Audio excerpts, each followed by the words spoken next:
Dear viewers, welcome. Programming NC என் semester எக்ஸாமினேஷனில் என்னென்ன கொஸ்டின்லாம் கேட்கலாம் அப்படிங்கிறத பார்த்துடலாம். அப்புறம் ஒவ்வொரு கொஸ்டினையும் நம்ம டீட்டெயில்டாக ஒவ்வொரு வீடியோவில் பார்த்துருவோம்.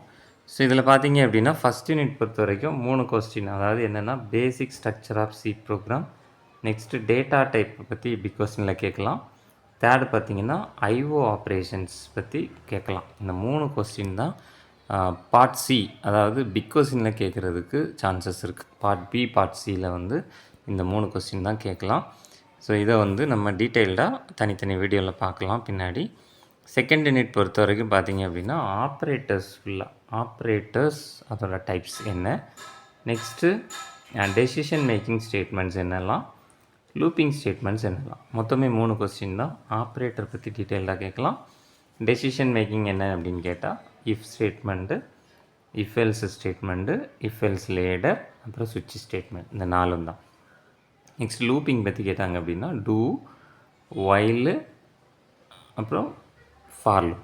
அதாவது டூ வைலு, அப்புறம் வைல் தனியாகவே, அப்புறம் ஃபார் லூப். இந்த 3 கொஸ்டின் அதில் இந்த 3 தான் வந்து லூப்பிங்கில் வரும்.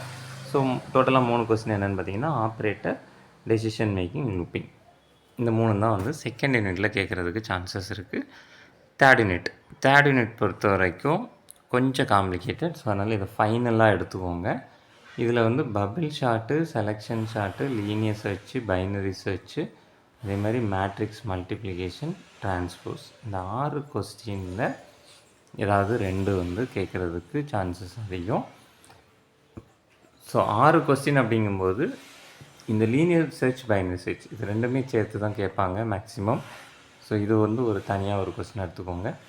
1, தென் selection short 1, bubble short 1, matrix multiplication 1, transpose 1. So இந்த 5 கொஸ்டினில் ஏதாவது ஒரு கொஸ்டின் கண்டிப்பாக கேட்குறதுக்கு சான்சஸ் அதிகம். ஸோ இது ஒன்றையும் நம்ம டீட்டெயில்டாக பின்னாடி பார்த்துடலாம். மற்ற கொஸ்டின் எல்லாமே பார்த்திங்கன்னா சிம்பிள். இந்த நீங்கள் 5 நீங்கள் படிச்சிட்டிங்க அப்படின்னாலே மற்ற கொஸ்டின் கேட்டாலும் நீங்களே எழுதிக்கலாம். ஸோ அதெல்லாம் பார்த்துக்கலாம் பின்னாடி. நெக்ஸ்ட்டு ஃபோர்த் யூனிட் பொறுத்த வரைக்கும் பார்த்தீங்க அப்படின்னா ரொம்ப இம்பார்ட்டன்ட் அப்படிங்கிறது ஃபங்க்ஷனோட types, function types or function ப்ரோட்டோடைப்ஸ்னு சொல்லலாம். இதுலேயே 4 டைப்பும் வந்துடும். அதாவது பாருங்கள், no argument, no return value, argument but no return value, argument with return value, no argument but return value. இப்போ 4 டைப்பான ஃபங்க்ஷன். ஸோ இந்த ஃபங்க்ஷன் ப்ரோட்டோடைப்ஸ் வந்து கண்டிப்பாக கேட்குறதுக்கு சான்சஸ் இருக்குது. ஸோ அதை வந்து நம்ம படிச்சுக்கணும் கண்டிப்பாக. இன்னொரு கொஸ்டின் என்ன அப்படின்னு பார்த்தீங்கன்னா ரிக்கர்சிவ் வந்து கண்டிப்பாக கேட்கலாம்.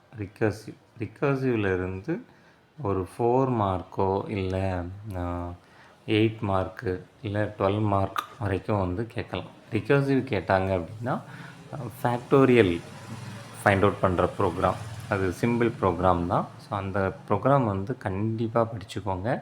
ரிக்கர்சிவ் கேட்குறதுக்கு ரொம்பவே ஹைலி சான்சஸ் இருக்குது. சரியா? நெக்ஸ்ட்டு பார்த்தீங்க அப்படின்னா ஃபங்க்ஷனோட டைப்ஸு, ரிக்கர்சிவ், இந்த 2 ரொம்ப முக்கியம். ஸோ அது போக நீங்கள் ஏதாவது கொஸ்டின் அப்படின்னா அந்த call by value, call by reference, அந்த கொஸ்டின் வந்து படிச்சுக்கலாம்.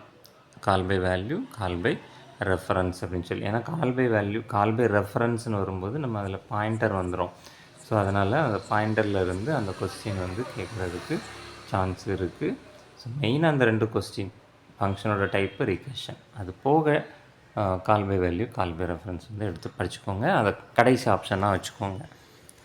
நெக்ஸ்ட்டு 5th யூனிட் பொறுத்த வரைக்கும் பார்த்தீங்க அப்படின்னா ரொம்ப ஈஸி. ஸ்ட்ரக்சர் படிச்சுக்கோங்க. கண்டிப்பாக ஒரு கொஸ்டின் வந்துடும். ஸ்ட்ரக்சரில் நீங்களாக ஒரு ப்ரோக்ராம் படிச்சுக்கோங்க. ஒருவேளை கொஸ்டினில் அவங்களே ஏதாவது ப்ரோக்ராம் கொடுத்தாங்க அப்படின்னா அந்த ப்ரோக்ராமை நீங்கள் கொஞ்சம் மாற்றி எழுதுகிற அளவுக்கு நீங்கள் படிச்சுக்கோங்க. ஸோ அது நம்ம வந்து டீட்டெயில்டு நான் வந்து வீடியோ போடும்போது அதை எப்படி ப்ரெசென்ட் பண்ணணும் அப்படிங்கிறத சொல்கிறேன். ஸோ இப்போதைக்கு ஸ்ட்ரக்சர்லேருந்து ஒரு கொஸ்டின் கண்டிப்பாக தெரிஞ்சிருக்கணும். ஃபைலில் இருந்து ஒரு கொஸ்டின் நீங்களாகவே படிச்சுக்கோங்க. அதாவது ஒரு ஃபைலில் இருந்து எப்படி ரீட் பண்ணுறது, ஒரு ஃபைலுக்குள்ளே எப்படி ரைட் பண்ணுறது, அவ்வளோதான். இந்த 2 கொஸ்டினும் நீங்கள் டிஃபால்ட்டாகவே ஒரு கொஸ்டின் எடுத்து படிச்சுக்கோங்க. ஒரு வேளை மாற்றி கேட்டாங்கன்னா அதை எப்படி ப்ரெசென்ட் பண்ணலாம் அப்படிங்கிறத அப்புறம் பார்த்துக்கலாம். ஸோ ஸ்ட்ரக்சர் படிச்சிருவோம், ஃபைல்லேருந்து ஒன்று படிச்சிருவோம், அவ்வளோதான். சப்போஸ் யூனியன் கேட்டாங்க அப்படின்னா அந்த ஸ்ட்ரக்சர் ப்ரோக்ராமை யூனியனாக எப்படி மாற்றி எழுதுறது அப்படிங்கிறதையும் நம்ம தனியாக டீட்டெயில்டாகவே வீடியோவில் பார்த்துடலாம். ஸோ இவ்வளோ தான் இந்த 5th யூனிட் பொறுத்த வரைக்கும். ஒரு ஸ்ட்ரக்சர், ஒரு ஃபைல் கொஸ்டின், இவ்வளோ நீங்கள் படிச்சிங்கனாலே போதும். ஸோ இவ்வளோ தான். மொத்தமே வந்து ஒரு 10 கொஸ்டின் 11 கொஸ்டின் தான் வந்திருக்கும். ஸோ இது எல்லாமே நீங்கள் படிச்சிட்டிங்க அப்படின்னா டீட்டெயில்டு கொஸ்டின் வந்து கண்டிப்பாக எழுதிடலாம். ஒன்று ஒன்றையும் நம்ம டீட்டெயில்டாக பின்னாடி பார்க்கலாம்.